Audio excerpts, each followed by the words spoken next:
Hello students, welcome to today's class. We will be looking at the specimens released by the West African examination body, Waec, for agricultural science practicals for the year 2025. So I'd like you to pay close attention to this class, this lecture or this lesson, and I really want you to understand that we will look at everything concerning this specimen to the extent that you should be able to answer whatever question or possible questions that you will be asked. So please pay attention as we go ahead. Now, you need to understand that this examination is an alternative to practical for private candidates, and you also need to understand that you will be asked 4 questions for a 1.5 hour duration, and this examination or these questions will carry about 60 marks.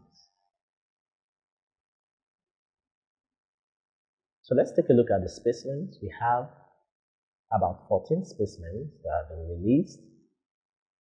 So we have specimen A to be ammonium sulfate, specimen B to be muriate of potash, and they'll be labeled.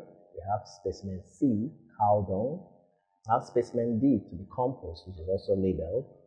We have specimen E to be cutlass, and specimen F to be spade, specimen G to be wheelbarrow, specimen H, yam beetle, specimen I, cowpea, weevil, specimen J, centrosema provicens, which is a leguminous weed, specimen K, speargrass, specimen L, gizzard, which is from chicken, part of the digestive tract of chicken.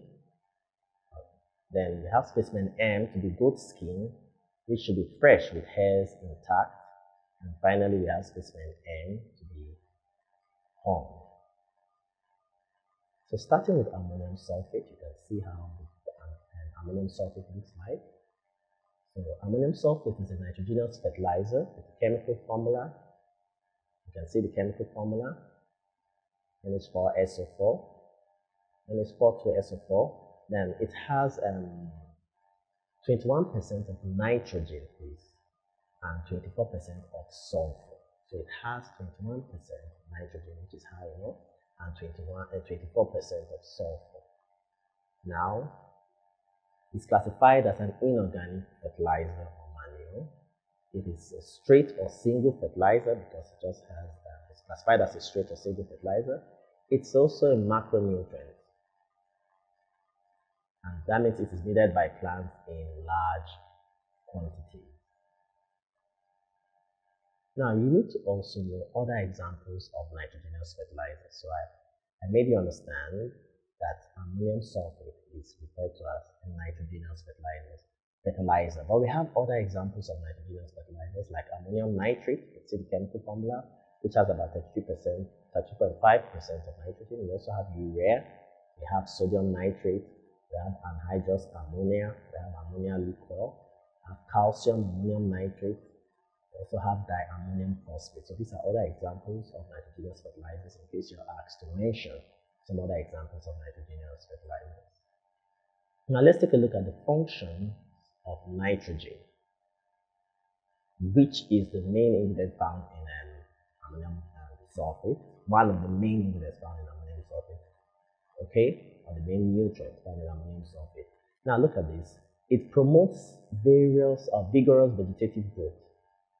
So when you apply nitrogen to your plants or to the soil, the plants will now grow, it enhances their vegetative growth vigorously. It also promotes chlorophyll formation, which is that green pigmentation, the green color found in leaves. It's also a constituent of plant protein. It helps to promote good root, stem, and leaf formation, but this is at the expense of the formation of fruits and tubers in crops. It also helps to regulate the utilization of potassium and phosphorus by crops. It helps to increase the succulence in leafy and fruit vegetables. It also helps to increase the size of grains in cereals, and it also helps to promote synthesis of plant hormones and enzymes. Now let's look at the deficiency symptom of nitrogen. You could be asked to mention the deficiency symptom experienced by the plants due to the absence of ammonium sulfate fertilizer. Now, some of the deficiency symptoms that could be seen are there will be stunted growth in the plants. There will also be restricted root formation. The leaves will also turn yellow, yellowish green because of the lack of chlorophyll. Remember, nitrogen helps to provide chlorophyll formation in plants. So once it's absent, there will be the yellowing of the leaves, and of course the older leaves will also turn yellow, which is termed as chlorosis. Then there will also be premature leaf drop. The leaves of the plants will be dropping prematurely. Then there will also be premature flowering and fruiting of crops. So the plants will end up flowering when it's near time for them to flower, and as a result of that, they will also fruit prematurely. And then the stems of the crops will also be weak, especially in cereals. And that actually could lead to what is called lodging. Now this is a picture of a plant that is deficient in nitrogen. We also have a situation whereby excess of nitrogen could be applied to your crops or to your farmland. And that means when you apply excess of ammonium sulfate, you will experience this, because nitrogen is the main ingredient that we're looking at in ammonium sulfate. So when it's applied in excess, it will also have a negative impact. It will be asked, when specimen A is applied in excess to the crop, what will happen or what will take place? You could say the crops will grow tall and weak and tend to bend down and fall. That's referred to as lodging.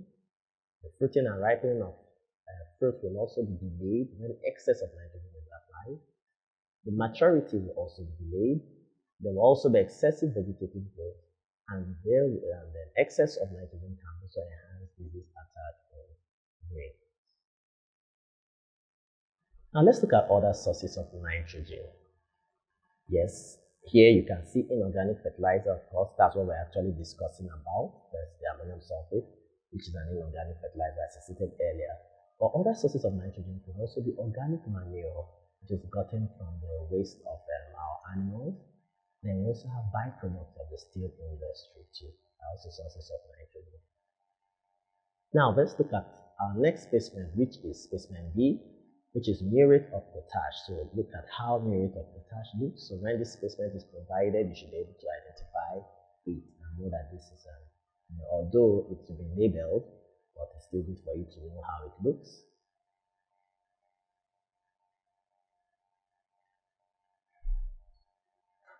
Okay, so muriate of potash is a potassium fertilizer. That means it's also known as potassium chloride. So it's a fertilizer that is rich in what? Potassium, and that's the chemical formula KCl, which has about 50% of potassium. It's also classified as an inorganic fertilizer. It's a straight or single fertilizer. It's also a macronutrient because it's needed by plants in large quantity. Now, the form in which potassium is absorbed by plants is potassium ion. So you need to take note of that. You could be asked, mention the form in which specimen B, this is specimen B please, is absorbed by plants. So you mention it as potassium ion. So this is, take note of it, this is specimen B, not specimen B. Okay, now let's look at the functions of potassium. The functions of potassium. Okay, now potassium is an important constituent of plant tissue. It also helps in the synthesis of carbohydrates, and it activates various plant enzyme reactions. It also promotes the development of young plants and is also necessary for the neutralization of organic acids in plants. Still on the functions of potassium, is also associated with stomata movement. So it actually influences water relationship that's within the plant. Remember, stomata is part of the leaf where substances can get entry into the leaves or out of the leaves, and so this potassium aids the influences water relationship within the plant, because that's the means through which water can come out of the plant. Okay, the process was transpiration. So of course, Potassium helps, is associated with stomatal movement, which is of the leaves in plants. Okay, it also helps in nitrate uptake from the soil. Potassium helps in nitrate uptake from the soil. And remember, nitrate is a form in which nitrogen is absorbed by plants. So if potassium also enhances the uptake of nitrogen, it's essential for root growth. It aids in disease resistance. It also helps to provide resistance against lodging in plants, and it helps to neutralize organic acids in plants as well. Now, when potassium is deficient, what are the symptoms that you observe on your plants? Okay, so first you will observe premature loss of leaves, so the leaves will be dropping prematurely. There will also be a brown color at the margin of the leaf. Brown coloration will be seen at the margin of the leaves. And the stems will also become weak, which will make them susceptible to lodging. There will also be delayed growth. There will also be mottling, that's very, very tiny leaves produced, curling and spotting of leaves. The plants will also be stunted with short intervals.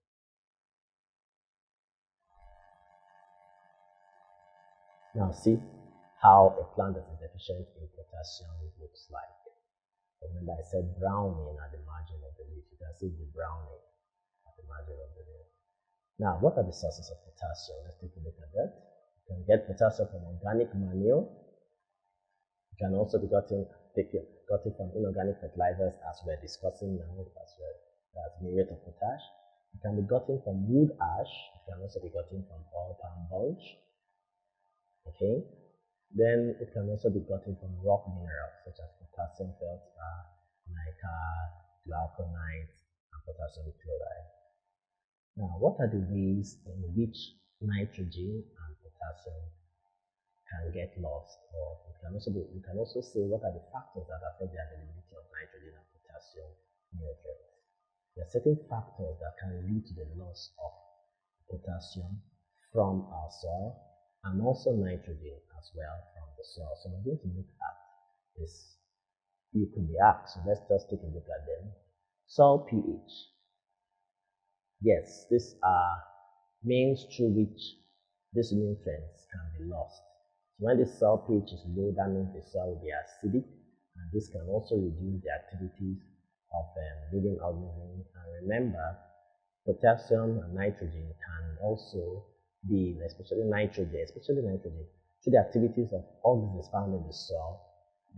These organisms help to actually decompose organic matter, which can lead to the release of nitrogen. So when the soil pH is low, I need to say that means you would have a highly acidic soil, and this will end up killing the living organisms found in the soil and affect the availability of nitrogen. So we need to know that crops thrive well at a pH of about 6 to 8. Now, leaching is also a means through which nitrogen and potassium can be lost. So this has to do with the removal of nutrients from the topsoil to the inner part of the soil. And of course, these nutrients will be lost from the topsoil in its solution. Crop removal is also a means through which these nutrients, that's nitrogen and potassium, can be lost. Of course, these crops make use of these nutrients to grow, and of course, once these crops are harvested, the nutrients are now lost from the soil and never returned to the soil. Bush burning is another way by which nitrogen and potassium can be lost. Of course, this will not expose the soil to erosion, as once the vegetative cover is destroyed, as you can see in the picture, this will cause the surface of the soil to be exposed to erosion and the impact of rainfall or raindrops, and this will lead to erosion, and then of course nutrients will be washed away. And also burning can also kill the soil organisms which aid decomposition. And remember, once decomposition takes place, nitrogen is also reduced. Erosion is another means through which these nutrients can be lost, nitrogen and potassium.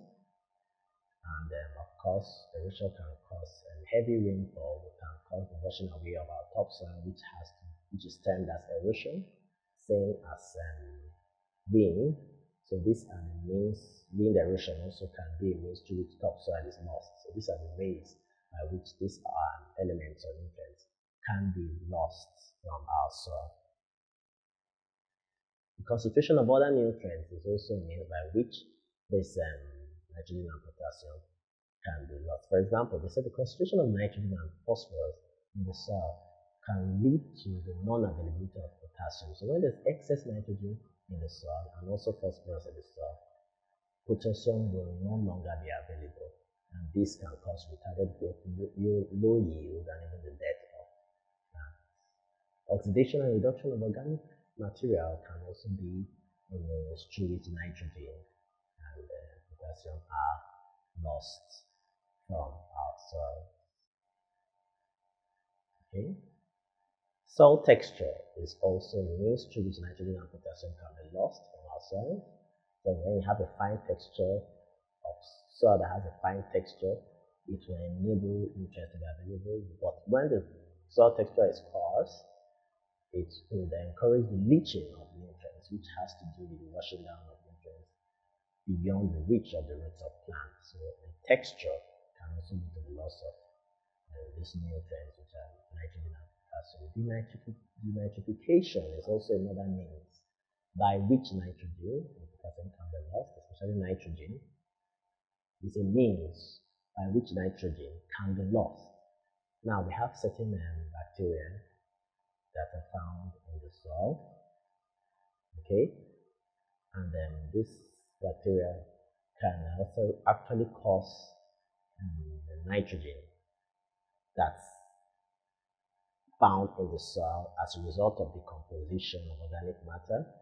Then we get to the stage where from putrefaction to aminization to ammonification to nitrification, whereby nitrates is now formed, and then this nitrate is used up by the plants, but we still have a bacteria that can cause this nitrate to be lost into the atmosphere, to become atmospheric nitrogen, and the bacteria is a denitrifying bacteria, and it's called Pseudomonas denitrificans. Okay, so of course it's highest in soil that lack oxygen because it acts under an anaerobic condition. Okay, so now let's move on. Let's look at the methods of replenishing lost nutrients, like when nitrogen and potassium nutrients are lost from the soil, how can they be replenished? We can practice crop rotation. That's it's a means by which these nutrients can be replenished, and this can be done when you alternate crops on a piece of land using a definite sequence. And the same piece of land, you alternate the crops you cultivate season by season, year after year. That's on the same piece of land. And in that alternating of crops, you need to include leguminous crops, because leguminous crops actually fix nitrogen into the soil. Organic manuring is also a means by which nitrogen can be replaced when lost, because organic manuring promotes the activities of soil living organisms, and of course it also promotes aeration of the soil and the mixing of organic material in the soil. So this is another means by which nitrogen can be, and potassium nutrients can be replenished in the soil. Bush fallow is also another means by which lost nitrogen and potassium nutrients can be replenished, that's replaced. Of course, when you allow the land to lie fallow, you understand that the grasses and the bush will, from seasons of rain to dry seasons, where the vegetation dies and decomposes, and of course nutrients are formed from the humus that is accumulated, and these nutrients are released into the soil, which helps to replenish lost nutrients. Fertilizer application, directly applying our fertilizer like these chemical fertilizers, is also a means by which you can actually replenish lost nitrogen and potassium nutrients. Of course, it also helps to increase the activity of soil organisms and also helps to improve the structure of the soil. Now, let's also look at the methods by which you can apply fertilizers, because remember we're talking about ammonium sulfate and muriate of potash, which are fertilizers, chemical fertilizers or inorganic fertilizers. And how can they be applied? We need to take note of that. You could be asked to mention the methods by which specimen A and specimen B are applied to your farmland. Now, it could be applied by broadcasting, it could be applied by band placement. It could also be applied by ring method, just forming a ring around the plant. It could also be applied by side dressing or root placement. It could be applied by foliar application. Foliar spray, that's where you now dilute it in liquid form and spray on your plants, for the application. You could also apply it through an irrigation system. If your farmland is irrigated, you can apply the fertilizers through that irrigation system and extend that fertigation. You could also apply to plow soil method and also top dressing. So these are the methods by which fertilizer can be applied. Okay, so still on the methods of replacing or replenishing lost nutrients, that's the nitrogen and potassium nutrients. Liming can also be a method by which these lost nutrients can be replenished, because liming helps to increase the activities of soil living organisms, and this also helps to reduce acidity and leads to the loss of which could lead to the loss of the nitrogen and potassium nutrients. So liming is also the means by which we can replenish lost nutrients. So we need to understand some of the liming materials that can be used. We have limestone, we have quicklime, we have slate lime, basic slag, we have dolomite or calcite, we have calcium bicarbonate, we have gypsum, we also have wood ash. Cover cropping is also a means by which lost nutrients can be replenished. Remember, we're talking about the main nutrients that are found in the specimen A and B, which is, for specimen A is ammonium, which is ammonium sulfate, the main nutrient is nitrogen, and for specimen B, which is muriate of potash, which the main nutrient found there is potassium. Please take note of the spelling of potassium is the single S. Okay, so we need to also understand that we could also look at the nitrogen cycle, because you may be asked to mention how the element, the active ingredient found in specimen A, could the cycle in which it is lost, and how it could be applied naturally to the soil, and how it could be lost to the atmosphere. It's possible you could be asked, so just take a look at that and see. First of all, we need to understand what the nitrogen cycle is. So it indicates it's a sequence of events that indicates the various means by which nitrogen is added to and removed from the atmosphere and the soil. So we need to understand how nitrogen is added to the soil from the atmosphere, because nitrogen occurs naturally also in the atmosphere. So we need to understand how it can be added naturally to the soil and also lost to the atmosphere. That's where we talk about the nitrogen cycle. So what are the processes involved in the nitrogen cycle? So electrical discharge, so when there's thunder and lightning, we need to understand that nitrogen is also what? Released. And how is this done? The nitrogen in the air will combine with oxygen. You understand? You need to understand, as I said, that nitrogen can be fixed into the soil during lightning. So how is this possible? Nitrogen will now combine, that's when lightning, it will combine with oxygen in the air to form nitric oxide, and this nitric oxide will undergo oxidation to form nitrogen dioxide. And then the nitrogen dioxide will dissolve in rainwater to form nitrous and nitric acid. And this nitrous and nitric acid will later dissociate to form nitrate in the soil. And remember, nitrate is the form in which nitrogen is used up by plants. So you can see it here in our chart. You can see the chart showing how nitrogen from the air is used up by plants, fed upon by animals, and then when the animals die and decay, ammonia compound is produced through nitrification. The bacteria called Nitrogenous converts it to nitrites, then through oxidation converts to nitrates and is now absorbed by plants. Then it's also lost to the atmosphere through nitrification. But let's just, I put this there just to help our understanding. So nitrogen can be added to the soil through electrical discharge, also through symbiotic nitrogen fixation. We have certain bacteria that are present in the root nodules of our leguminous plants, and this bacteria is called Rhizobium leguminosarum.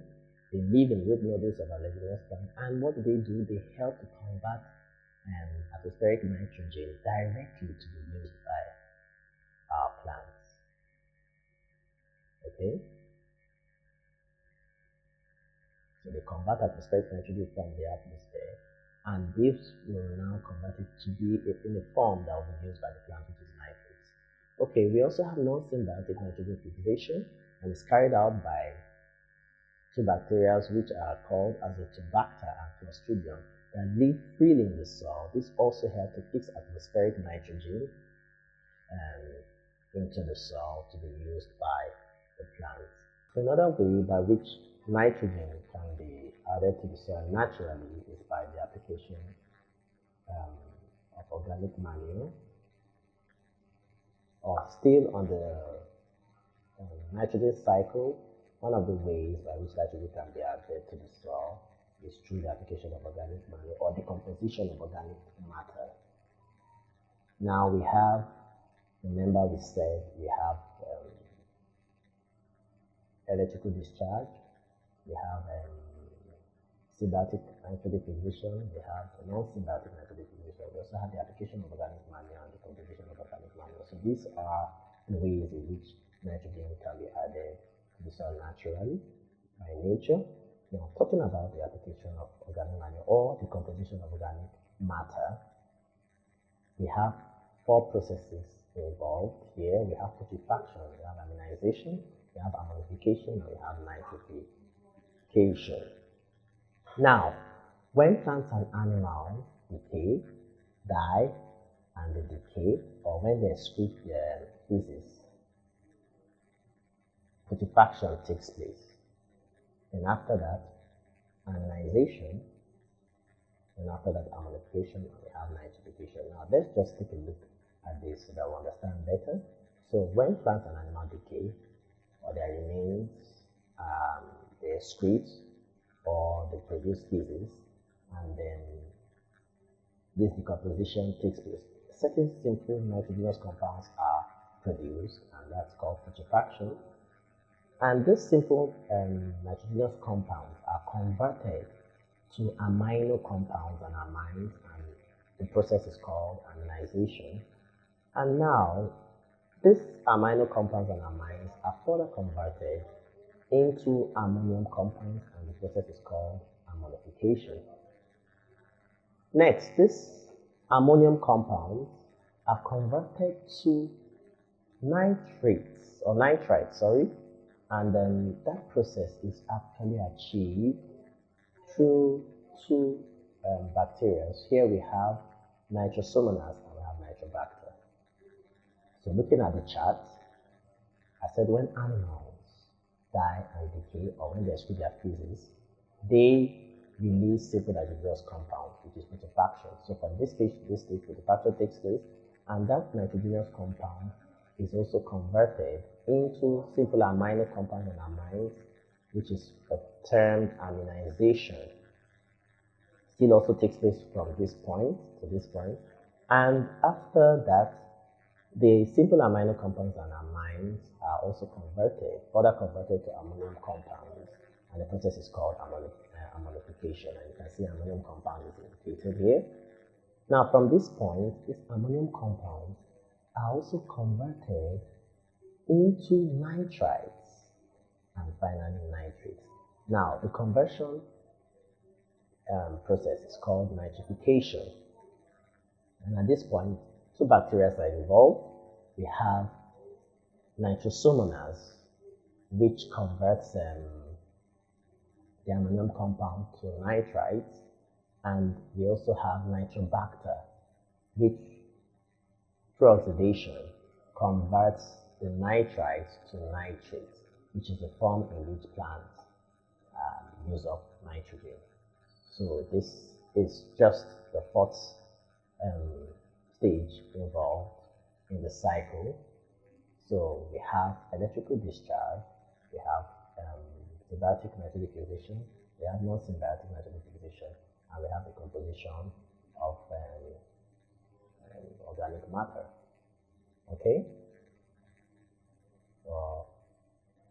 Okay, so now what are the ways by which nitrogen is lost from the soil? So it can be lost through soil erosion, through leaching, through bush burning, through crop removal. So we need to take note of these.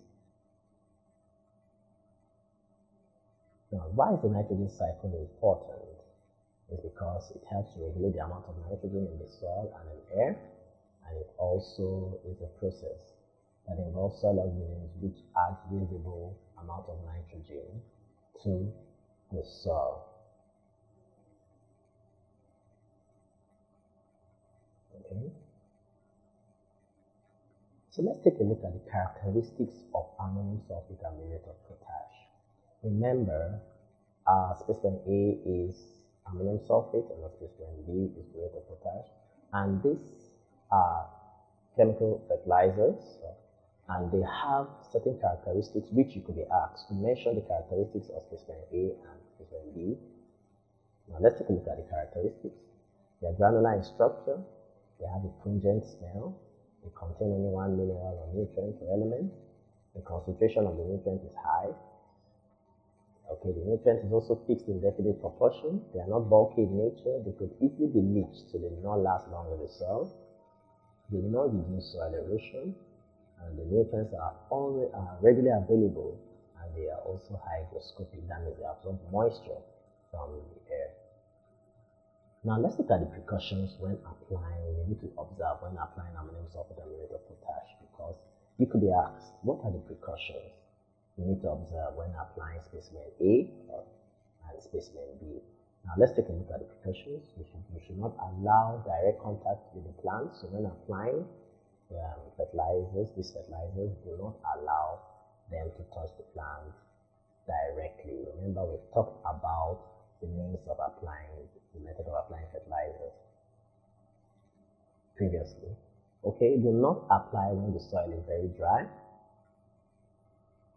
Always wear gloves when applying manually.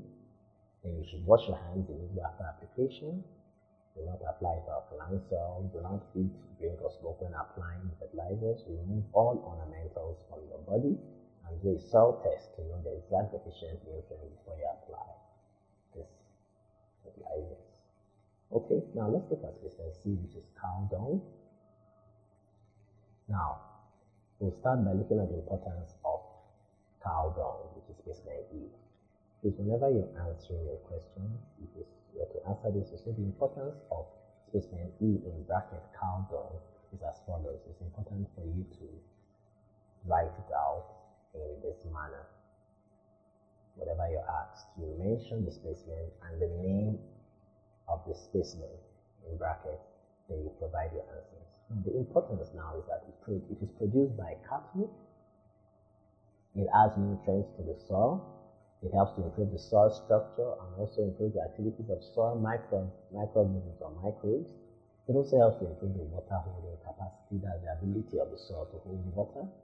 It helps to improve it, especially in sandy soil.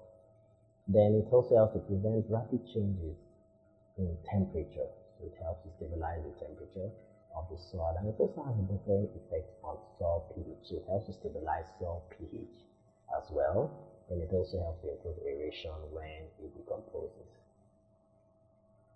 Okay, so we have to look at specimen D, compost, which is our specimen D.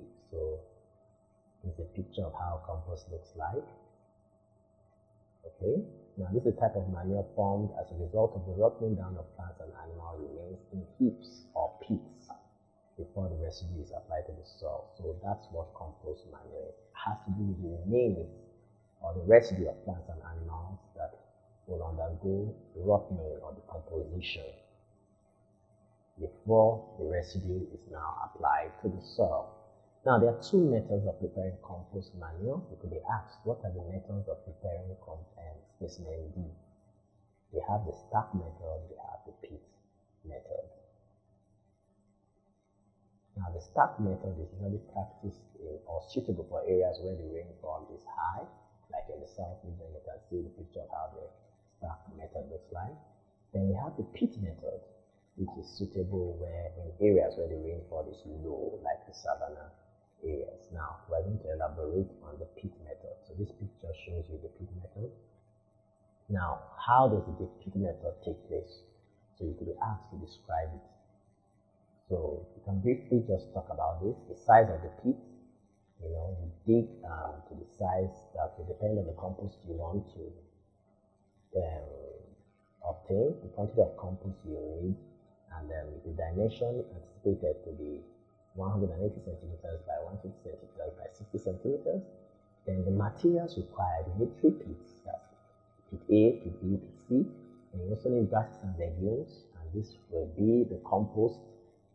The grasses and legumes will form the compost. You also need ash or urine, and this helps to remove traces of acidity. You also need animal dung, which will introduce bacteria, which will now enhance the decomposition or carry out the decomposition process.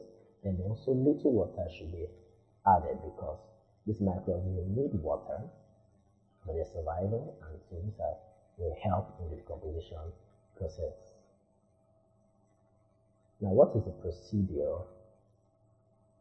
You could be asked. The procedure for obtaining specimen D.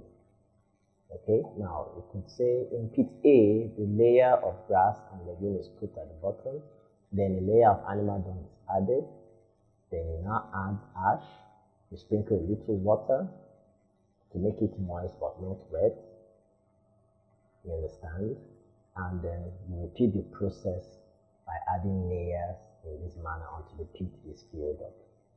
Then finally you cover the pit and place a long stick which is called the tester. Now this tester helps us to know if the operation, the process is successful. Intermittently or from time to time you bring out the tester to check if the decomposition is taking place. So if the tester is hot, then you know that decomposition is taking place. But if it is not, that means the process has failed and you need to repeat it. And after 2 weeks, you now transfer what the materials in pit A into pit B. And after another 2 weeks, you transfer the contents from pit B to pit C. And then the new contents of pit A, when you now put in new content to pit A, transfer it into pit B, and that's how the sequence goes. So this is the process involved in the pit method. Now you can apply the contents compost prepared in this manner directly to the soil, but you will not be able to carry out planting immediately if not the roots of the plants will burn. Now let's look at the characteristics of cow dung and compost. To be asked to mention the characteristics of specimen C and specimen D. Now it is bulky, it is rich in, or they are rich in microorganisms, they contain many plant nutrients, and the concentration is fairly low, so there's low availability of nutrients. So they contain a lot of nutrients but in low quantity. Then there's also variable nutrient concentration, and then they're also capable of binding soil particles together, thereby improving the soil structure. They also help to improve soil temperature. Okay. So they help to improve soil structure and they help to improve soil temperature. It has a bad smell, it's structureless or amorphous. It tends to be neutral in reaction. Nutrients are not easily leached. They help to reduce soil erosion. So these are still the characteristics of cow dung and compost. They improve soil temperature, they have bad smell, they are structureless, that's amorphous, they are neutral in reaction, they are not easily leached, and they help to reduce soil erosion. Now let's look at the advantages and or merits of applying cow dung and compost. What is the advantage or the merit when you apply cow dung and compost to your soil? So they help to promote the activities of living creatures or microorganisms in the soil. They help to add humus to the soil, thereby increasing the nutrients for plant growth. They also improve the soil structure. They also help to control soil temperature. How is this? By absorbing heat during the day and losing it slowly during the night. Okay? But they also have to help to conserve soil water. They also help to balance the acid-base conditions of the soil, that they have buffering effect on the soil. They help to prevent erosion by improving the texture and structure of the soil, and also helping to reduce runoff of water. They aid erosion of the soil and also help to improve water holding capacity. So these are the advantages or the merits of applying cow dung and compost manure to your plants or to your crops or to the farmland. Now let's look at the demerits, the disadvantages of applying compost and cow dung to your farmland or to your plants. It could lead to the introduction of pathogens to the soil, and it could also have an adverse effect on the soil if not properly applied. Remember, for compost especially, that the decomposition process produces heat, and that's why we put a tester in it to test, and once it is hot, the tester is hot, it shows that decomposition has taken place. And remember, I stated that you can apply it directly to your farm, but you cannot plant immediately, so you have to allow it to cool. So if it's not applied properly, it can have an adverse effect on the soil and on the plant. Now, specimen E now, cutlass. So let's take a look at cutlass and look at possible questions that could be asked. You could be asked to describe specimen E. So now, how do we do that? We said there are two main types. We have the straight curved blade with a short wooden handle, and we have a straight metal blade also with a short wooden handle. So one edge of the metal blade is sharp and the other is blunt. So that's how you describe it. As I said, depending on what is provided for you, you have a slightly curved blade, short wooden handle, or straight metal blade with a short wooden handle. One edge of the blade is sharp and the other is blunt. Now let's also look at other tools that could perform the same function as a cutlass is. Other tools that could perform the same function as the cutlass. So the hoe could do the same thing. To cut, remember, the cutlass can be used to cut weeds, so the hoe can be used. The slasher can also be used. The machete can also be used to perform the same function as the cutlass. Now, what are the uses of specimen E, which is the cutlass? What's the cutlass used for? It's used for clearing or cutting down or slashing bushes and trees. It can also be used for transplanting seedlings. You can also use it for sowing seeds, that's for planting directly in the soil or in the field. You can also use it to harvest crops. The cutlass can be used to harvest crops. It can also be used for weeding our farmlands, and you can also use it to harvest crops like coconuts and bananas, as I stated earlier. Now, how do we maintain the cutlass, which is specimen E? You clean after use, you wash and dry after use. You can clean it or wash and dry after use. You can keep it in a cool, dry place. You should straighten and sharpen regularly. If it's bent, you straighten it and also sharpen regularly. The metal parts should be oiled or greased before storage. You should also keep the wooden handle away from termites, and you should not leave it lying on the field or in the environment carelessly. Now let's look at specimen F, which is the garden, which is spade, which is a garden tool. Now you could be asked to describe specimen F, which is spade. Now how do you describe specimen F? Now the spade has a long wooden handle. It has a broad, straight, rectangular metal blade. The edge of the metal blade is sharp so that it can be easily driven into the soil. So these are the description of a spade. Now let's look at other tools that perform the same function as a spade. We have a shovel, which has a curved round metal blade. We also have a hand thrower. Let's take a look at the uses of a spade. It can be used for digging drains, foundations, and trenches. It can also be used for turning soil during farming activities and also to level soil during farming activities. It can also be used for digging holes, for planting and transplanting, and for mixing of cement and concrete for farm structures. That's when constructing some farm structures and you need cement, you can also use a spade for that. Now, how is it maintained? You clean after use, you wash and dry, you keep it in a cool, dry place, you sharpen the blade regularly, you oil and use the metal parts, you keep the wooden parts or handles away from termites, and you should also not do it carelessly lying on the floor. The next specimen is specimen G, which is a wheelbarrow. It's a carrying tool. Now, what is the description of the wheelbarrow? And let's take a look at the description. So these are the possible questions you could be asked. You could be asked to describe it, you could be asked to state the uses, you could be asked to state the maintenance of this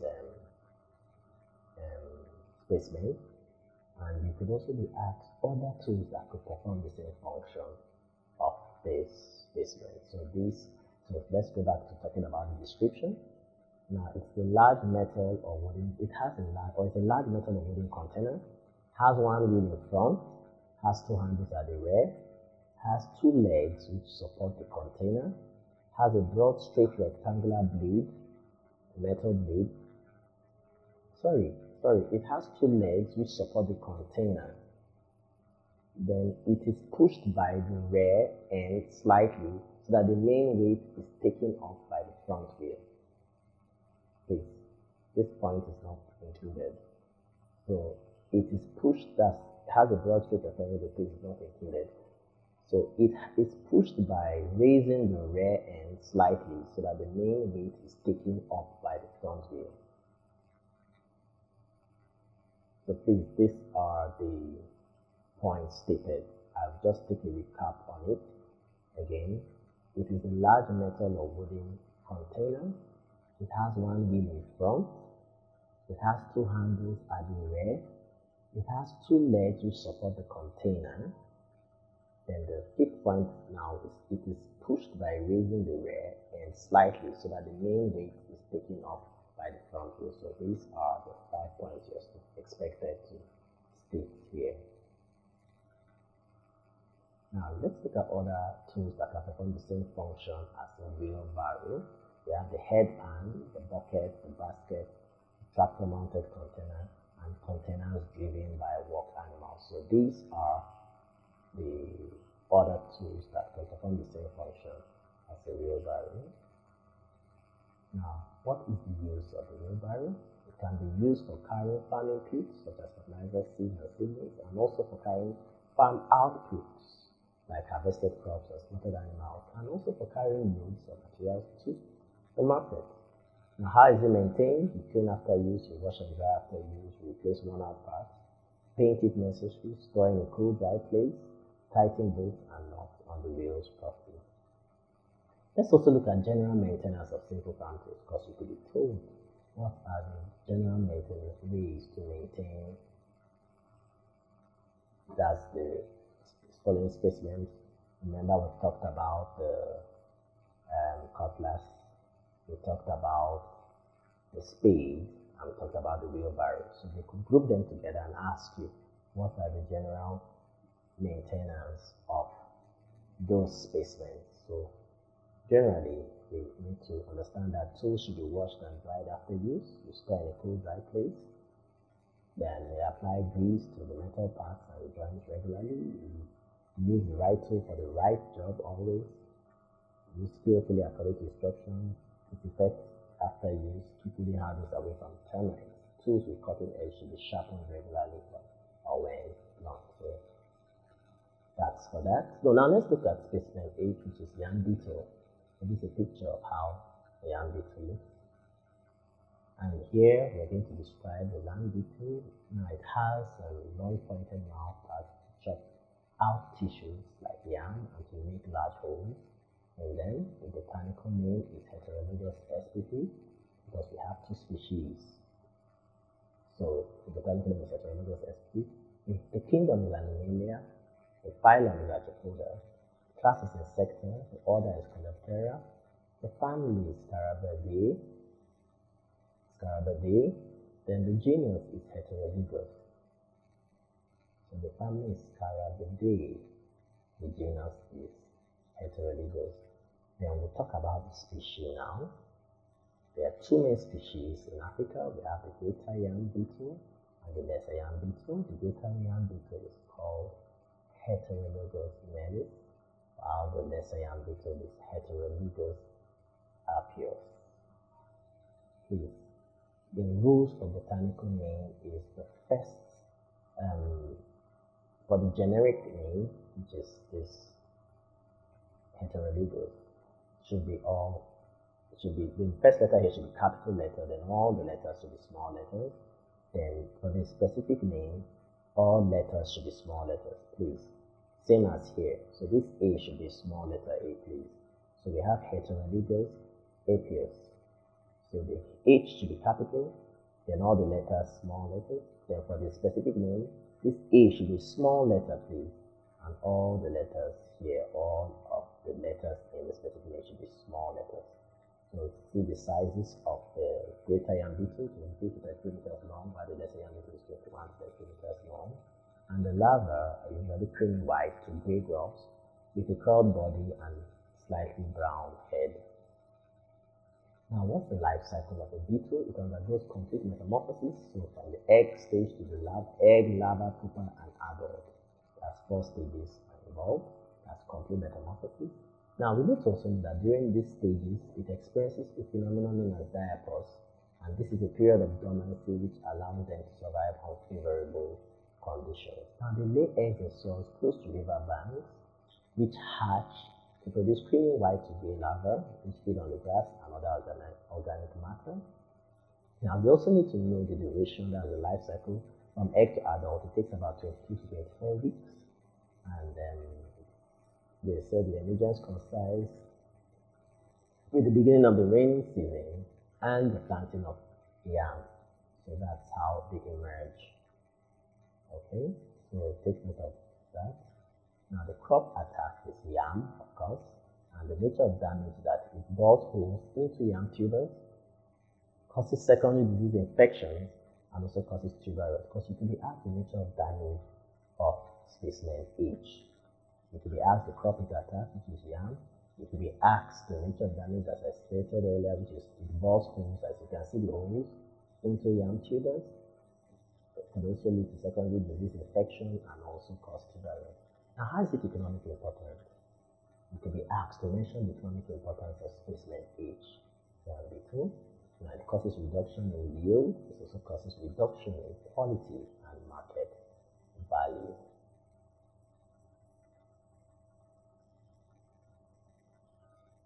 Now, let's look at how yam beetle is prevented and controlled.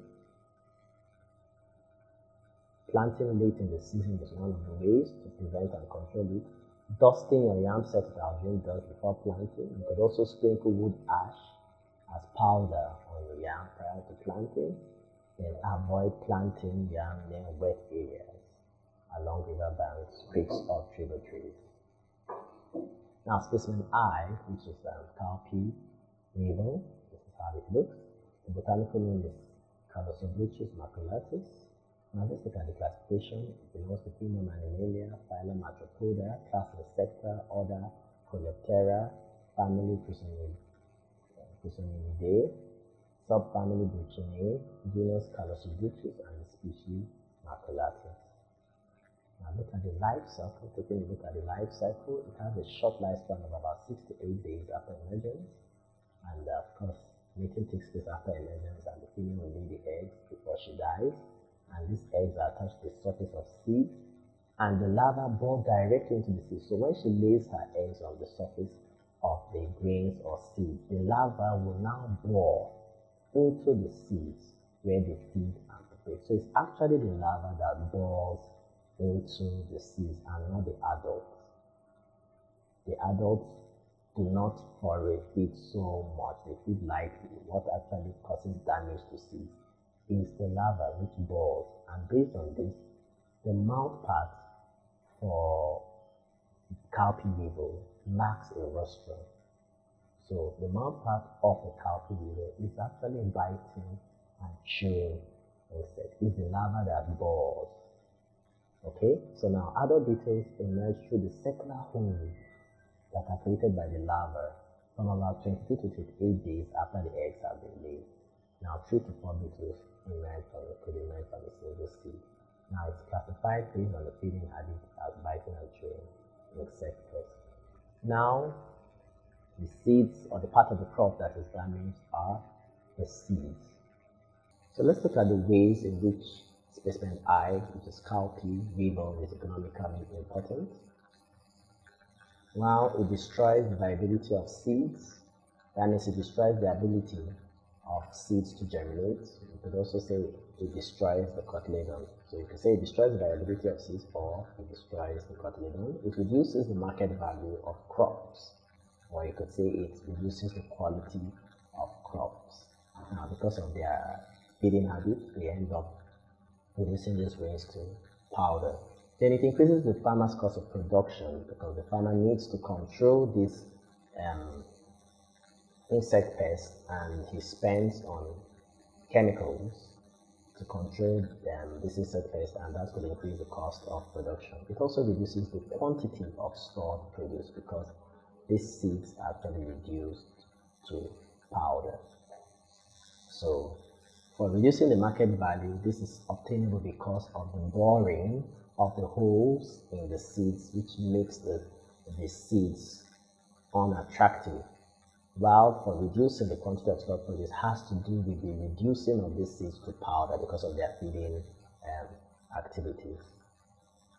Now let's look at how to control insects, control this insect pest. This is achieved by early harvesting. You harvest the crops early. Also, proper storage of the produce will also help to prevent and control this insect pest. Proper cleaning and fumigation of stores with plasticine or inhalers will also help to control this insect pest. Storing of grains over fireplaces can also help to control. Proper drying of seeds to reduce the moisture content, and this will help to kill the eggs and larvae of the pest. So when the seeds are properly dried, it can also help to prevent this insect pest, or to control this insect pest, and it can also be controlled biologically by using parasitoid wasps. Now let's also look at how to control insect pests generally of stored grains. Remember, we talked about storing properly as a means of controlling this insect pest. So when they are stored in the store, how do we actually control this insect pest in the store? Remember, this cowpea weevil is a field to store pest. That means its life cycle starts on the field. When the seeds are produced and they could lay their eggs on the seed, and now it gets to the store. The larva is now developed into prepared to an adult, and before you know it, the burrowing created by the larva, because the larva is actually what burrows, the adult now emerges. So while in the store, how can we control this weevil? They say concrete floors should be used to block insect hiding places. You should timely harvesting, if possible remove the infested grains before you store. Then proper drying of grains before storage. You can also, the store should also be well ventilated. You can also use waterproof or damp-proof or metal roof and not thatched roof. So these are what you should do. Do not also store the products close to the walls or directly on the floor. You should also leave spaces behind or between the grain bags. Inspect the store regularly to detect and control pest infestation. Fumigate the store before storage and after removing the old stock or consignment. And local storage methods such as use of hot pepper, neem seed, leaf extract, neem seed oil, smoking could also be adopted. Now, Centrosema pubescens. This is specimen J. So let's take a look at specimen J. Now, the common name for Centrosema pubescens is central or Centrosema. Now, it's classified as a leguminous weed and is propagated by seeds. Now, you could also be asked to mention other similar leguminous crops similar to specimen J. We have Stylosanthus guineensis. We also have Stylosanthus gracilis. We have Mucuna utilis. We have Calopo, which is Calopogonum muconoidus.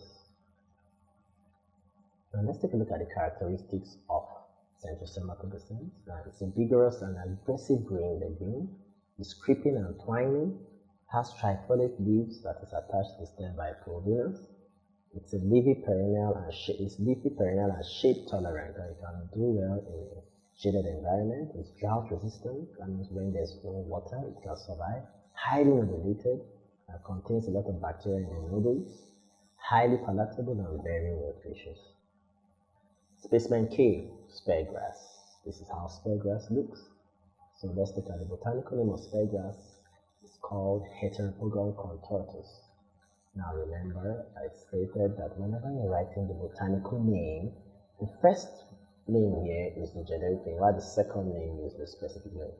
The first letter here must be capital and other letters small.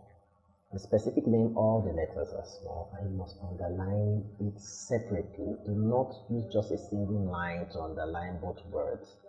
Just underline separately as indicated here. Now it's classified as a perennial weed and is propagated using underground rhizomes and seeds, which are usually dispersed by wind. And some other perennial grasses are green grass, which is Legatanthus maximus, elephant grass, Penicillium purpureum, and giant stem grass, Psyllium plectostachys. You could be asked to mention other perennial weeds similar to specimen K. Now let's look at the morphological features of specimen K, which is speargrass. It has a narrow lanceolate leaves with sharp edges, fibrous root system, presence of underground rhizome, silvery white inflorescence as flower head when mature. Now, what's its effect on agricultural production? It competes with crops for nutrients, water, and sunlight. It also reduces crop yield, increases cost and labor of land preparation and weeding, and it can also have a pest and diseases. How is it controlled? You can manually operate it, or you can dig out the rhizome. You can use herbicides like glyphosate. You can also practice crop rotation and mulching, and you can also burn it. That's controlled burning, so that's to manage this. This has to be carefully done to avoid fire disaster. So these are the ways of controlling speargrass. Now, why is it difficult to control? You could be asked to mention the reasons why speargrass is difficult to control. One, it's an aggressive, it has an aggressive growth habit. An aggressive plant grows extensively. It has an aggressive growth habit. It has underground stem, which is called the rhizome. It also has the ability to produce both roots and shoots from each node, which is a very unique quality or trait that encourages it to spread and grow rapidly. Okay, it is buried underground, as the rhizome is buried underground, thereby making it difficult to uproot. It is also resistant to burning because of its watery rhizome, and is also resistant to drought. Specimen K, the gizzard, which is from chicken, Now this is the diagram of a gizzard. You can see this part is connected to the esophagus. This is the proventriculus, the gizzard, which is also known as the ventriculus. Then these are the other tissues found: the conical, the papillae, the mucosal epithelium, submucosal gland, the retinoid lining, mucosa and submucosa, smooth muscles. Now this is just the meaning of the anatomy of this organ. Now let's describe the gizzard. You could be asked. It's also known as ventriculus, gastric nail, or vigerum. Now birds do not have teeth, so they swallow their food whole. Then gizzard, which is a muscular part of their stomach, or the mechanical stomach of a bird, grinds the food so that they can digest it. So birds do not have teeth. So what makes them crush? Remember, digestion starts with mechanical digestion. We have mechanical digestion and chemical digestion. So the grinding carried out by the teeth in mammals helps to break down food, which is mechanical digestion. For poultry birds, which are chickens, they do not have teeth, and so the gizzard helps to crush these grains that they eat. So they grind up the food so that digestion can take place. Now it is located just after the true or glandular stomach in the gastrointestinal system. Now the gizzard is sometimes called the hen's teeth because it carries out the function of the teeth. Now what's the function of specimen L, which is the gizzard? For churning or mixing of feed, for grinding of feed, for filtering of finer form of feed. Okay, finer form of feed from coarse feed materials. Is that clear? So it's for filtering of coarse feed materials, and of course enzymatic or chemical digestion of feed also takes place in the gizzard.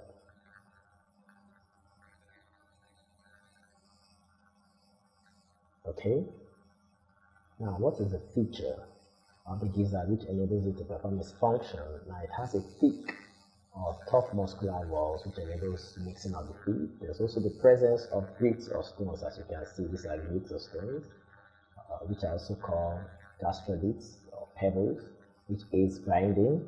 And also the presence of an rough inner lining or corrugated membrane, which aids grinding. See the rough inner lining, this yellowish part. Rough inner lining. Now the farm animals who possess the gizzard are the chicken, the domestic fowl, the dog, the goose, the guinea fowl, the turkey, quails, ostrich, swan, and pigeon. Now specimen M, which is goat skin, fresh with hairs intact. Now let's start with the breeds of goats that are popularly kept for its skin. We have the Sokoto red, we have Cashmere goat, also known as Cashmere goat as based on the spelling. Then we have Black Bengal, we have Kalahari red, we have Anglo-Nubian. So these are breeds of goat that are popularly kept for their skin. Now what's the function of the animal skin? It helps to manufacture vitamin D with the aid of sunlight, also for storage of food as fat under the skin, for the protection of the body the body organs, which can also be termed insulation, also for temperature regulation of the body, also for excretion through sweating.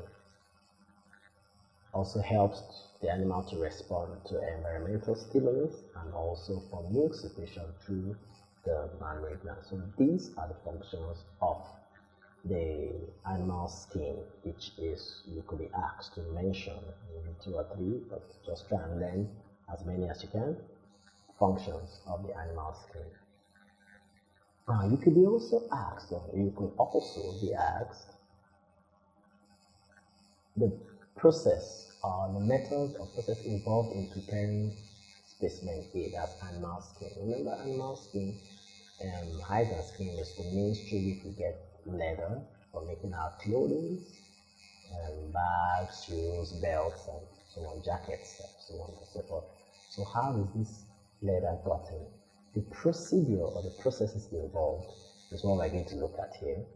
So they are gotten from animal skin, which is hide and skin, but from that process, from that material, that subject, certain activities have to take place in order to get to the point where we are now able to use it for household items or personal items, as I mentioned earlier, like the bags, the shoes, the belts, and so on. So the first thing that is done is called curing. So we're going to take a look at this. And this involves treating the hide with salt to prevent decomposition and to preserve it for further processing. Next, we have the soaking. This is done to rehydrate the preserved hide or skin and remove excess salt. Next, we have is what? Fleshing. This is the removal of any flesh. Remember, what we need is just the hide or fat from the hide, and this is can be done using a machine called a fleshing machine, or it can also be done manually. And we have lining. This has to do with the removal, as this process helps to remove hair, epidermis, and any other remaining flesh from the hide. And how is this done? By soaking it in an alkaline solution, which is lime or sodium sulfide. And we have dehairing. Now this can be done mechanically or chemically, and it's done in order to remove any trace of hair from the hide or skin. Okay, then we have tanning. That's the next thing that was done. Now this is converting the raw hide into leather. How? By chemically altering the proteins in the hide, and this helps to make it more durable, flexible, and also to resist decay. Now we have some tanning methods, which include vegetable tanning, chrome tanning, and mineral tanning. And the last is finishing. So after tanning, the leather will undergo some finishing processes to achieve the desired appearance, texture, and properties. And some of the finishing activities are dyeing, buffing, embossing, applying finishes or coating, and some other treatments to just make the leather look more beautiful, and so on. Okay, so you could be asked to outline these processes or methods involved in preparing animal skin. Now, specimen N, which is a horn, so we're going to take a look at this. So the animals that do not possess this specimen, we already know some animals that possess it, the bovine animals. That's animals that belong to the family Bovidae. We have the goats and the cows. So let's look at the buffaloes. So let's look at this. Animals that do not possess specimen N, which is animal horn, they are poultry birds, poultry, swine and pigs, rabbits, guinea pigs, donkeys, horse, camels. They do not possess. You could be asked to mention this as well. Now, you could also be asked to mention farm animals that possess both sexes, that's both male and female, possess specimen N, which is animal horn. So cattle and goats are two animals that both sexes possess horns. Now, you could also be asked to mention farm animals in which only one sex of the species possesses specimen N, which is animal horns. So the sheep is what you would write. Remember, the ram is the male, the ewe is the female of sheep. So sheep has the male and female. The male is called the ram, while the female is called the ewe. So the ram has horns, but the ewe, which is the female, does not have or do not have horns. So that's what you provide. Now, what's the function of the horn? It's for defense. It's also for offense, that's to attack their enemies. It can also be used for scratching their bodies to enhance their comfort. And it also enhances the beauty of the animals. So it enhances their appearance. Now, these horns can also pose a danger to farmers. So what are the problems faced by farmers whenever they are managing animals which possess the specimen N, which is the animal horn? So you can say the problems of space when transporting these animals, because it occupies space. Then it could also injure the owner or the herdsman with the horns. The animals could also injure one another with their horns. They could also use it to destroy buildings and other farm structures. They could also use it to bully young ones that do not possess horns. Then, because of these horns, they will now need a larger housing space. and more pens in order to accommodate them. Yes, so we've come to the end of this course, and I just wish that, and pray and hope that you will remember everything that you have been taught, and all what we have been taught will actually come out in the examination. So best of luck.